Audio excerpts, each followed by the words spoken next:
So let's start with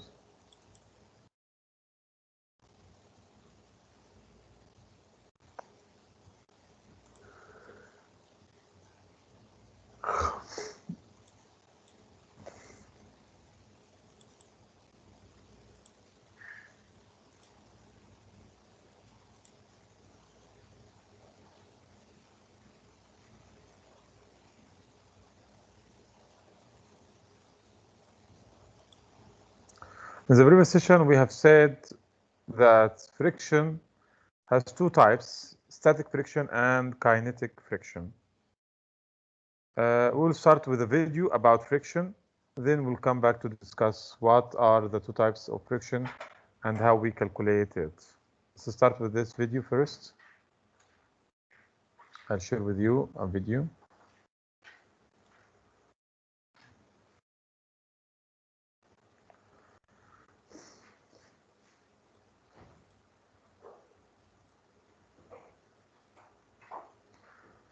In this video, this professor is trying to explain what is friction. This man is going to discuss to us what is friction. Let's start from the beginning. It's Professor Dave. Let's learn about friction. He knows a lot about the science stuff. Professor Dave explains. In examining Newton's laws of motion, we have to understand that the kinds of motion we observe on Earth don't always appear to obey these laws, because there are extraneous variables acting upon earthbound objects, and most of these involve some kind of frictional force. Friction is an important concept to understand, so let's go over it in some detail. Whenever an object is in motion along a surface, the surface exerts a force upon the object. One component of this force is the normal force, which is perpendicular to the surface. There is also a component of this force that is parallel to the surface, and this is called the frictional force, or simply friction. This is the force that will resist the motion of the object along the surface. Every surface has some frictional coefficient that will vary depending on its composition. To see this demonstrated, try to push a small block across some ice, and then try to push it across some sandpaper. These materials differ in their resistance to motion for reasons that relate to their composition. The smoother a surface is, the less friction it will provide. But even surfaces that appear perfectly smooth will have imperfections on the microscopic level that provide some friction. So the friction is that the motion of the object is you have in the opposite direction some forces that try to stop this motion. According to the surface, it's not completely smooth. Even if you see it in front of you, it's smooth. In the microscopic level, you will find it's not smooth. According to this ups and down things in the surface, friction arises. But if you have a completely, in the microscopic level even, a completely smooth surface, friction will be zero, guys. As the object moves across the surface... I'm sorry, I have a question. I'll set this. Contact. Okay, Mohammed, what? when the friction zero, إيش معناتها? You can apply Newton's law if you push something, some box, for example, it will continue to move forever with the same speed. Oh, okay. So if you kick a ball, the ball will not stop after a while, and so on. Is there a material? Is there a material that has zero friction? We can reduce friction to very limited numbers, but there is still friction here on Earth. But you can go to maybe the outer space, and you can push a ball. It will continue forever to move because there is no surrounding air and air resistance. There is no friction of air, so it will continue to move forever and so on. So on Earth, you can minimize friction, but you can't eliminate it completely. Okay, thank you. Yeah, welcome. Where atoms in the object interact with atoms in the surface. That's it. That's the real cause of friction. And this attractive interaction hinders motion to some measurable degree, no matter how small. Let's define two main types of friction, static and kinetic. Static friction is the friction that So in friction we have two types, static friction and kinetic friction. Resists the initiation of motion. Resists the initiation of motion. It resists starting. You try to push something to start moving, and it resists it. If you place a block on a table and try to very lightly push it into motion, it will first resist that motion because of the... So In the first, this right now, without pushing, without applying any force, friction force equal to 0. It doesn't appear. Static friction force equal to 0. Friction force will start to appear in the opposite direction of applied force. So if you apply 1, friction force will be 1. If you apply 2, it will be 2, and so on. I'll show you a diagram about this. I think that I saved it from the previous session about friction.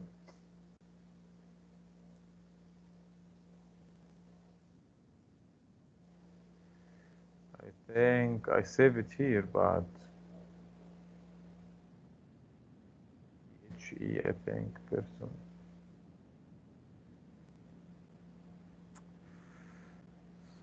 So. Remember that I saved it.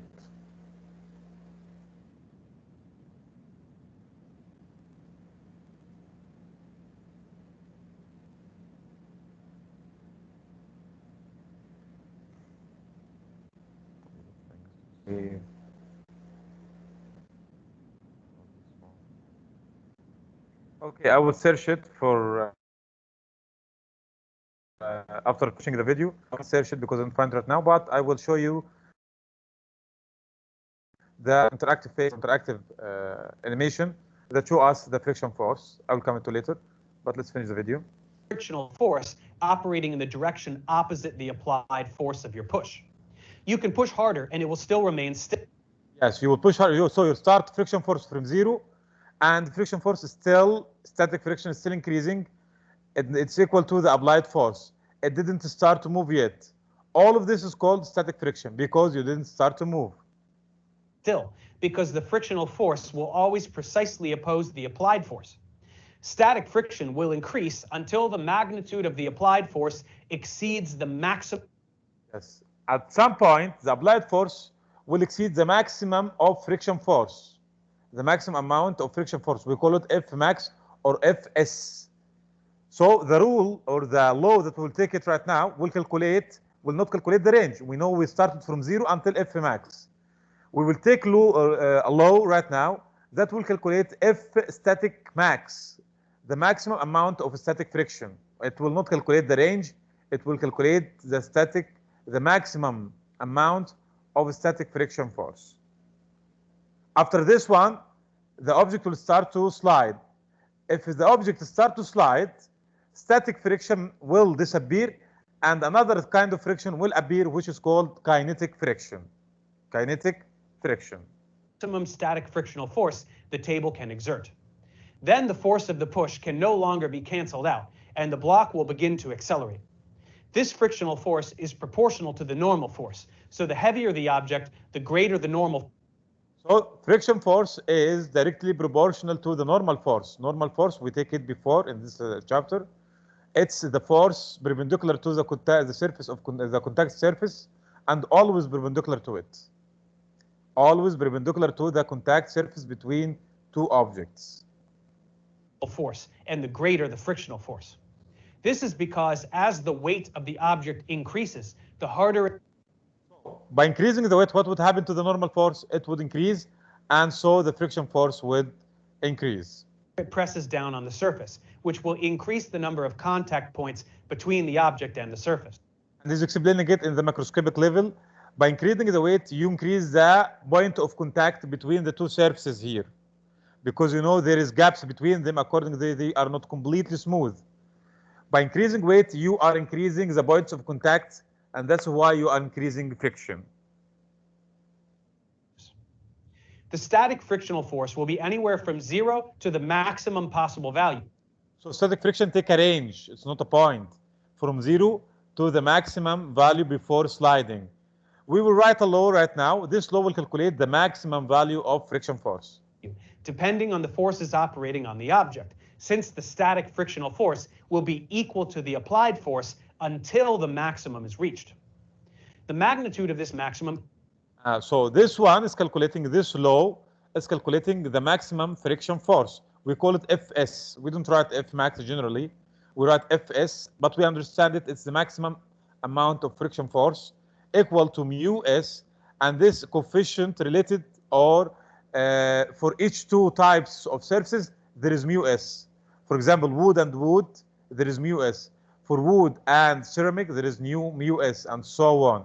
So this coefficient is related to the type of the two surfaces that are in contact. And N refers to the normal force, which is equal to the weight if we have a totally horizontal surface. Can be calculated this way. F max is equal to the coefficient of static friction times the magnitude of the normal force. This coefficient, represented by the Greek letter mu, is unitless and unique to the surface in question. So glass and glass, they have mu s 0.94, steel and steel, and so on. So each two surfaces, they have their own mu s. And we have tabulated these coefficients for a variety of common surfaces, like glass, steel, wood, and rubber, and the various combinations thereof. As we said, once the applied force exceeds the maximum static friction, the object will begin to move. If the applied force is greater than the F max of friction, for example, we have applied force 150, and the maximum friction force is 100, so we will have a net force. This net force will cause the object to accelerate. Bear in mind that this equation involves scalar quantities, not vectors, and therefore implies nothing about direction. As we said, static friction opposes The formula that he was mentioning here, this formula, is not mentioning the direction. The direction of friction force is always opposite to the applied force. He didn't mention it here in the formula. As we said, static friction opposes the initiation of motion, but once an object is in motion, it is now moving against kinetic friction. This is the force that opposes relative sliding motion. So, static friction resists the initiation or starting of motion. Kinetic friction resists the motion of moving objects. Kinetic friction is always lesser. This is general formula or general thing, that kinetic friction all the time is less than the static friction. All the time, the kinetic friction will be less than static friction. Than static friction, which you will notice if you try to push any object across a surface, like a heavy box across the floor. It will be more difficult to get the box going than it is to keep it moving once you've started. There are coefficients of kinetic friction. For the same surfaces, we have two coefficients, one for static, one for kinetic. Glass and glass, we have static friction, and we have kinetic coefficient of friction. For steel and steel, we have mu s and mu k, and all of these. So for each two surfaces, each two types of surfaces, there are two types of coefficient of friction. One of the coefficient for static friction, and the other one for kinetic friction. So mu s for static friction, and mu k for kinetic friction. As well, and these will be different from the coefficients of static friction for the same materials. These values allow us to calculate the magnitude of the kinetic friction. The formula for calculating the kinetic friction is Fk equal mu k multiply n, which is a normal force, force acting on a sliding object. Friction isn't always a nuisance. It can also be used to our advantage. When we walk, the static friction. Here are the uses of friction. You can't walk without friction. Imagine that you're walking on ice. On ice, you have less friction. You have friction, but less friction, but you can't walk. So friction enables you to start to move and stop moving. You can't stop the car without friction. You understand this? So friction is not all the time has bad effects or not good, but if you focus a little bit, you'll find it has a lot of benefits. You can't start to walk, can't stop something from moving without friction. Yes, Yahya? So if I move my arm like I'm waving it, there is friction on my arm? Yes, with air. But I'm talking about your foot, not air, not arm. I'm talking about the shoe. How I don't feel it? No, there is friction. Try to move your arm faster and stronger. You will feel air come to your face. Okay, because this is because friction. Try to put your hand, but this is dangerous, or put something out of the car window, and you'll find it moving backward because of friction of the air, and so on. So static friction is useful to start to walk. Static friction, because when you walk, there is a static friction between your shoe and and the ground. So you can't start to walk, and you can't walk without Static friction. Friction between our feet and the ground allows us to propel ourselves forward, rather than our feet simply sliding back. Car tires take advantage of friction to move the car forward, and they are designed with grooves to divert water away so that it does not interfere with the contact between the tire and the ground. This allows it to maintain traction rather than skidding. The grooves in the car, he's explaining why the car tire has the car cover here has the tires has the grooves, because these grooves will expel the water out and keep the tire in contact with what? With the ground. So it will increase friction, because without this friction, the car will not move and will not be able to stop. We should note that air resistance is another type of fluid friction. When a car or a plane moves through the atmosphere, the particles in the air hinder its motion, offering some kinetic friction. This is true of motion through any fluid in a way that depends on the viscosity of the fluid, which represents the fluid's resistance to flow. So by now we are familiar with a few of the vectors we will commonly use in physics. An object at rest on a flat surface on Earth will experience a downward force due to its weight, as well as an upward normal force that is equal in magnitude. If some horizontal force is applied, there will also be an opposing frictional force.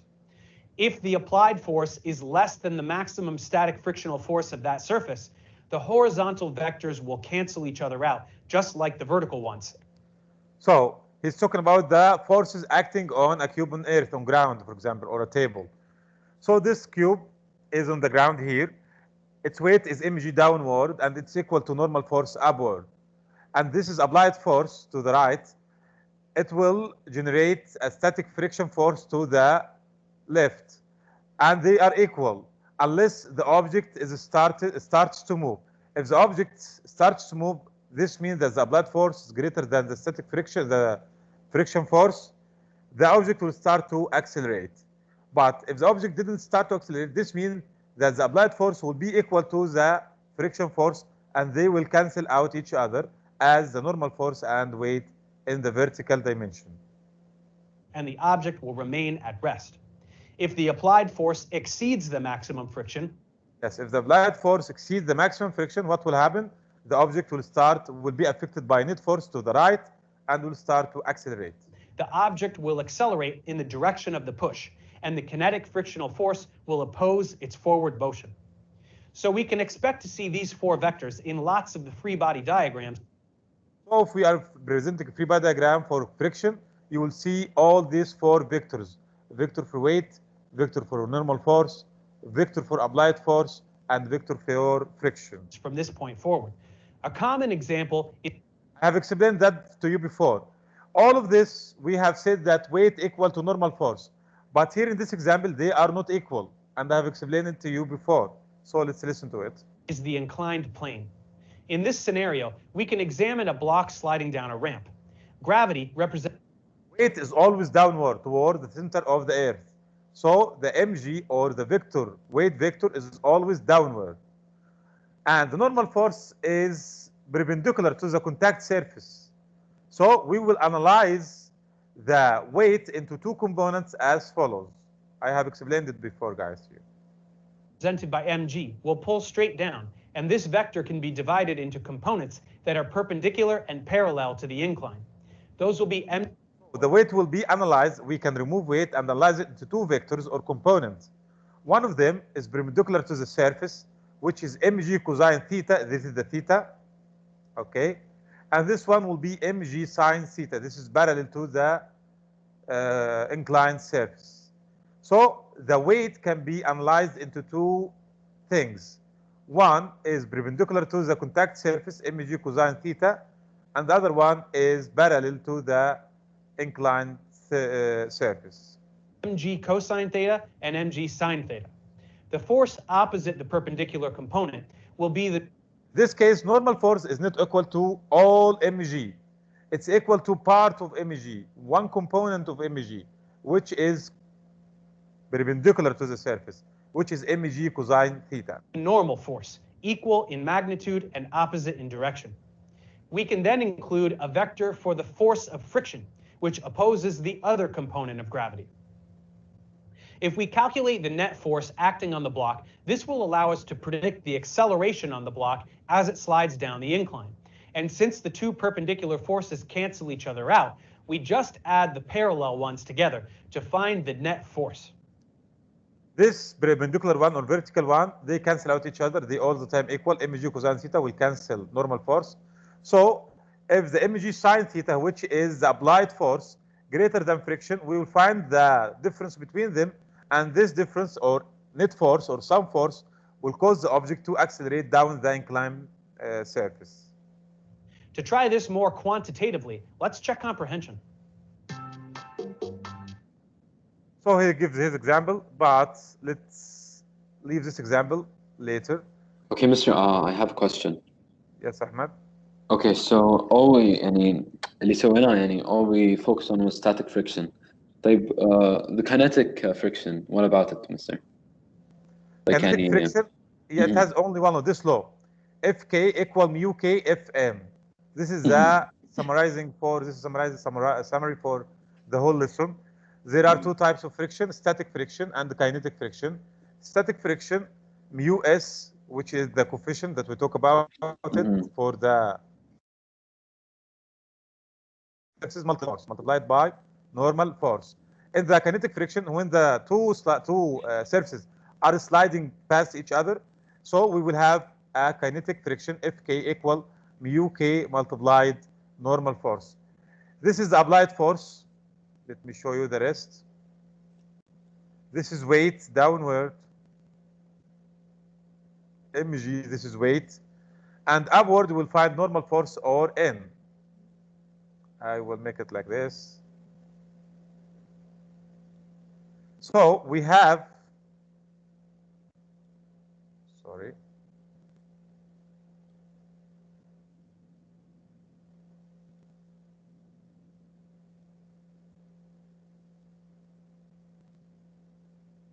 So this is normal force upward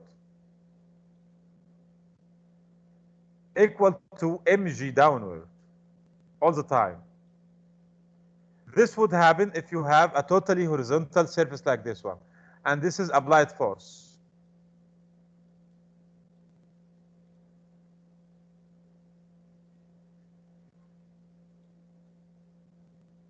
You can type it F applied force. And the friction force, the direction of friction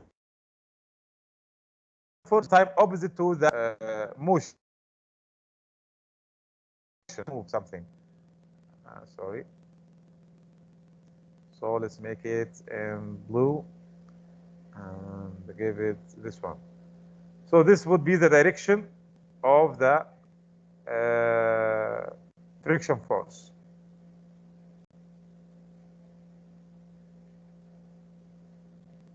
All the time, it is opposite between the two surfaces of contact and opposite to the applied force. This would be F S or Fk, whatever. So they are in the opposite direction of F applied force. I want to say that we have here normal force equal to mg, but this is not all the time. This will happen only when we have horizontal surface like this surface. But if we have someone like this, normal force is equal to weight cosine theta. And weight sine theta, which is mg sine theta, is the applied force. And the friction force will be in the opposite direction, like this. This is the friction force. F, K or Fs, whatever. It will be Fs if it's not moving. It will be Fk if it is moving. So that's what I want to say. That normal force equal weight if we have horizontal force like this one, horizontal surface, but it will not equal to the mg or weight if it's inclined plane. It will equal to weight or mg cosine theta, and this is the theta of the inclined surface with the horizontal surface or with x-axis. Okay, guys. So we have covered a lot of things here. So let's see what we have in the PowerPoint.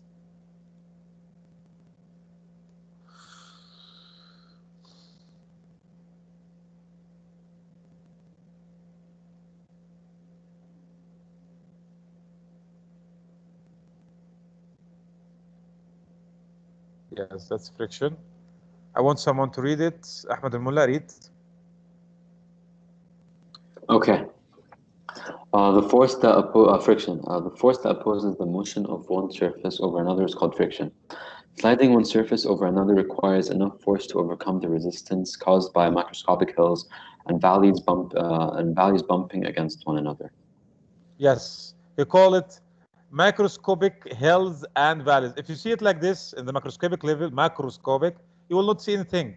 You will see it's perfectly smooth. But in the macroscopic level, you will see some hills and valleys. These things cause these hills and the valley bumping against the one another and causing the friction force. Thank you, Ahmed. Abdullah Milham is here, guys. Abdullah Milham. Abdullah Milham. Abdullah Milham almost is absent most of the year.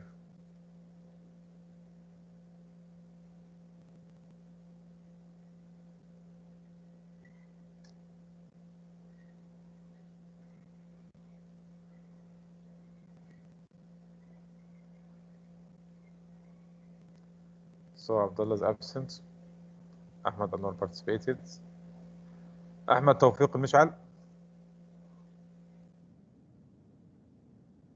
Ahmed توفيق المشعل. يا مستر ما عنده نت أحمد. ما معنى أصلا يعني غايب هو دخل بس إنه انقطع عليه النت. انقطع عليه النت. أوكي. فطالع يا excuse. طيب فيصل. Yes. Read this slide, please, Faisal. First one. All this slide. Okay. Friction has both negative and positive aspects. Friction reduces the efficiency of mechanism of machines. On the other hand, we couldn't walk or run without friction. There are two types of friction: kinetic friction and static friction. Kinetic friction is the friction encountered when surfaces slide against one another. The magnitude of the force of kinetic friction depends on the normal. Depends on the normal force. We have said that because normal force exists in the both equations. So this is weight and this is normal force. Okay, guys. Weight increases, so you increase the point of contact between the two surfaces here. So it will increase what? It will increase friction force. We have explained that. So if the two objects are sliding, it will be kinetic friction. If you add another break here, you will add more weight, this increasing normal force. This will double what? The kinetic friction or static friction, both of them. So if we double normal force by doubling weight, we will double friction force, as you see in this one. I want someone to read it. Let's, Hassan, read this slide. Yeah, Hassan. Yes, Mr. Read this slide, please. As the figure below indicates, the force of kinetic friction is proportional to the normal force. Doubling the normal force doubles the force of kinetic friction. Yes. So this picture is talking about kinetic friction, doubling normal force by doubling weight, doubling the kinetic friction. And this is the formula. This proportionality may be stated mathematically. He means that the friction force is proportional to normal force. And we can represent it by this formula. Force of kinetic friction equal coefficient of kinetic friction multiplied normal force. We have talked about all of this. And here there is a table for kinetic friction between different surfaces: rubber, concrete, steel, glass, glass, wood, leather, cover steel, rubber, concrete, and so on. For each two surfaces, you will find two coefficients, one for kinetic and one for static. And you will notice that the static is always greater than kinetic. If you notice that, 1 to 4, 0.8, 0.74, 0.57, 0.94, 0.4. All the time for the two surfaces, you will find that the static friction is greater than the kinetic friction. Mr. I have a question. Yes, go ahead. In the table, the Teflon on Teflon, the kinetic friction is equal to the static friction. Yes, and this is weird. This is not, yeah, this is the only thing that we found like this. But for all the rest, for all other surfaces, you will find what? This one is greater. Static is greater than the kinetic. Much greater, not only greater. So I want someone to read this one. We didn't read it. Kareem? Kareem. Yes, the Read this one. constant mu sub k in the equation is referred to as the coefficient of kinetic friction. The larger the coefficient of friction, the greater the force of friction. As the table below indicates, mu sub k depends on the two interacting surfaces. Yes, we show that, so we'll explain it. The table also contains the values for the coefficient of static friction, which will be discussed later. We discussed it already. And someone to read this one, Khalid. Khalid. Yeah, Khalid.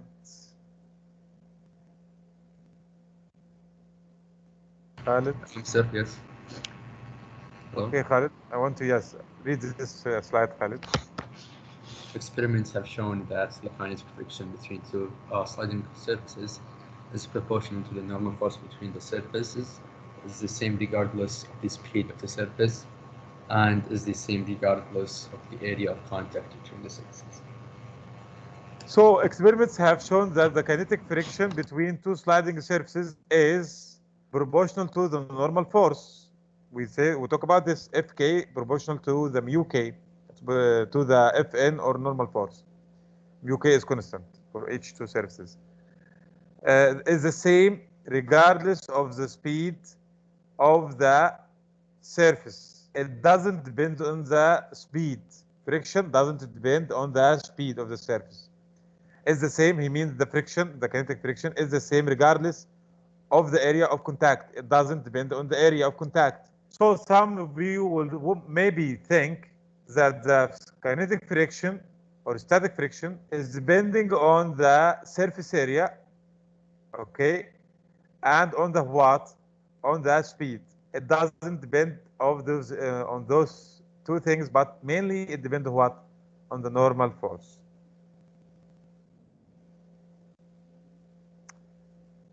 Okay. Kumail.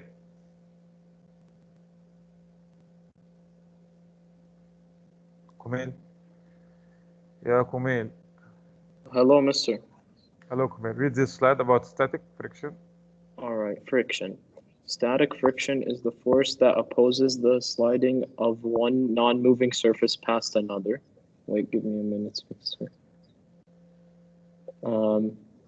Like kinetic friction, static friction is due to microscopic surface irregularities. As the figure below shows, the force of static friction can have values ranging from 0 to some well-defined maximum. Yes. So if S, this show you the F static, it starts with 0 because there is no applied force. This is applied force. Fs will equal to negative F1 in terms of the direction. If we increase force, it will be equal to F2, but in the opposite direction. And here, if the force increasing than the maximum, this is the maximum for value of static friction. The applied force then would be what? Will cause the object to start to move. Remember here, if you look at this one, this is Fs. You see this arrow is longer than this arrow because the maximum amount of friction force, static friction, is greater than the kinetic friction. You see the arrow? This red arrow is longer than this one. So if we said that the maximum one is 150, the kinetic friction will be 100 only. You see that? So you will need a greater force to overcome the static friction, but once the object is in motion, the friction force will drop from the maximum value of static friction to the value of kinetic friction. Okay, guys? And Mishal, read this one. Yeah, Mishal. Yes, Mr. Yes, Mr. Read this slide, Mishal. Which one? I'm sorry. Friction, a stationary object, begins. A stationary object begins to move when the applied force equals the maximum force of static friction. Once an object is moving, kinetic energy friction comes into play.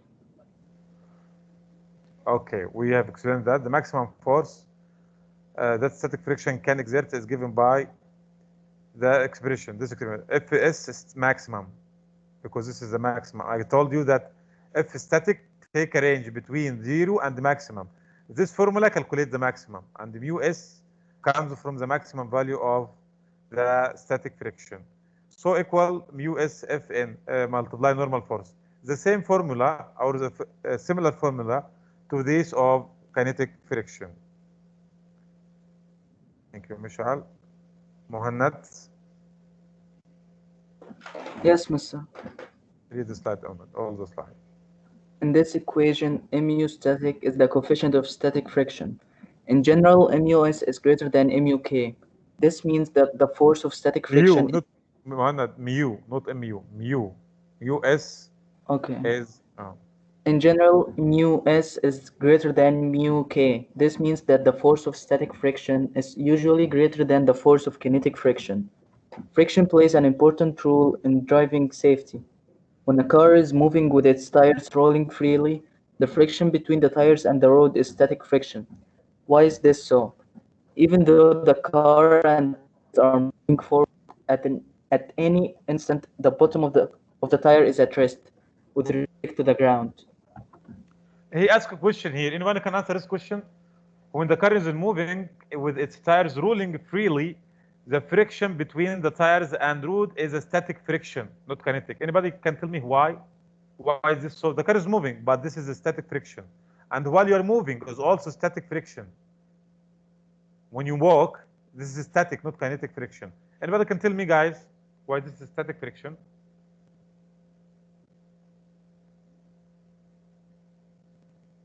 يا أهل الديرة.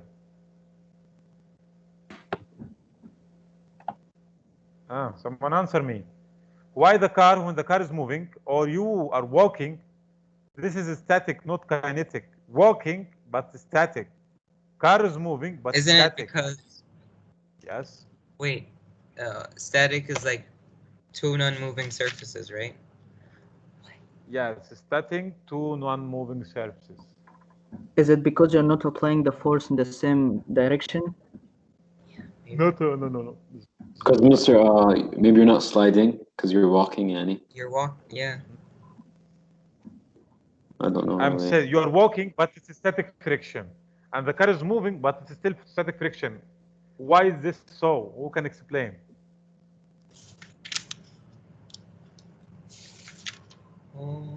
I have no idea.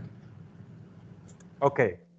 I said in the static friction, it's between two surfaces that are not sliding. Not moving means not sliding. When you walk, the bottom of your shoes is not sliding. It's in contact with the ground. So it's static. Your shoes is not sliding. If your shoes start to slide, this will be kinetic friction. The same applies for the car. The car tires are rolling on the road. They are not sliding past the road.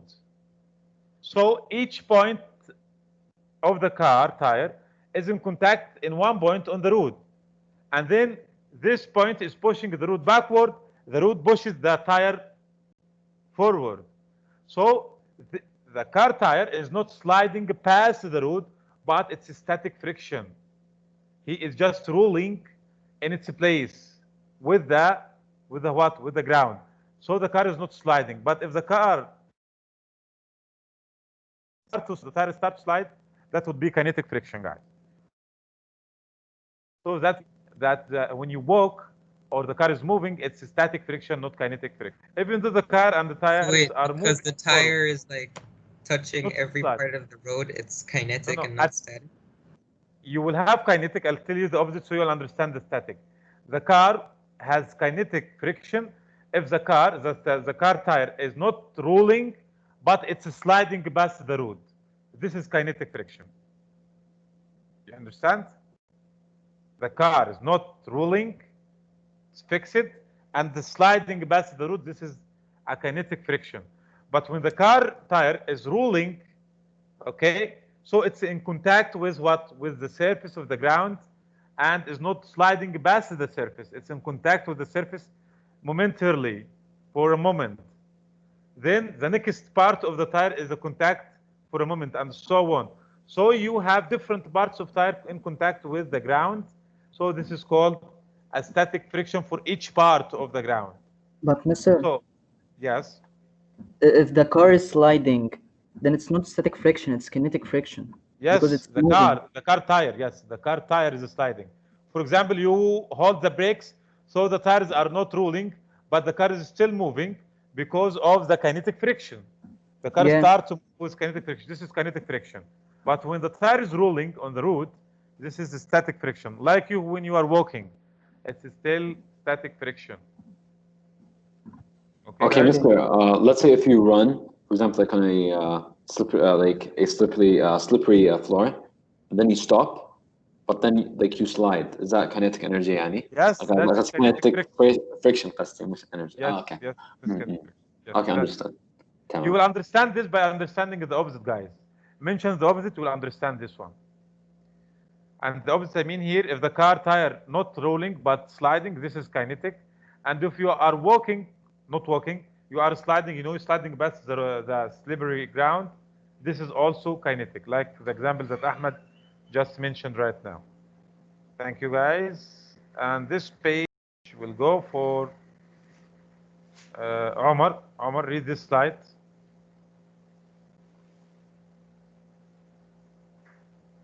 Omar. Yeah, Omar. Omar. Omar is not here. Yes. Yes, alhamdulillah, salama. What do you mean, alhamdulillah, salama? This is the first time you ask me, mister. Read. I didn't mean anything. Okay. Read, the wheels in older cars are often locked during panic braking. Yes, because there's no ABS. Okay. This causes the bottom of the tire to slide along the surface of the road.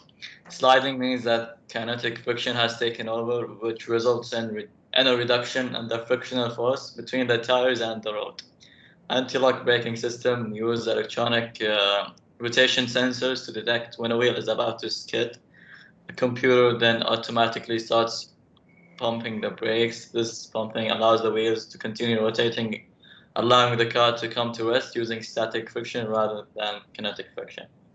So when you hold the brakes, okay, guys, in the old cars, there was no system which is called ABS system. If you buy a car, new car, he will mention to you it has ABS, ABD, and a lot of safety systems. This is called safety system, anti-braking system. If you hold the brakes strongly, the car tire will stop rolling and will start to slide past the road. So you will turn from static friction to the kinetic friction.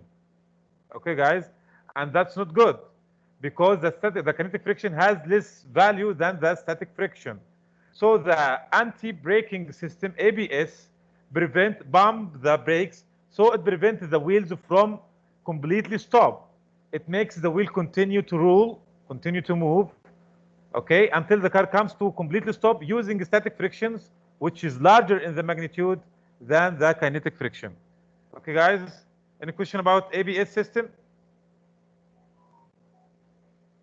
So thank you, guys. And the next time I will come again to explain this one, and we'll take a quiz about the next session tomorrow about the friction force, and we may review the chapter 2. Thank you for listening, guys, and see you tomorrow, inshallah.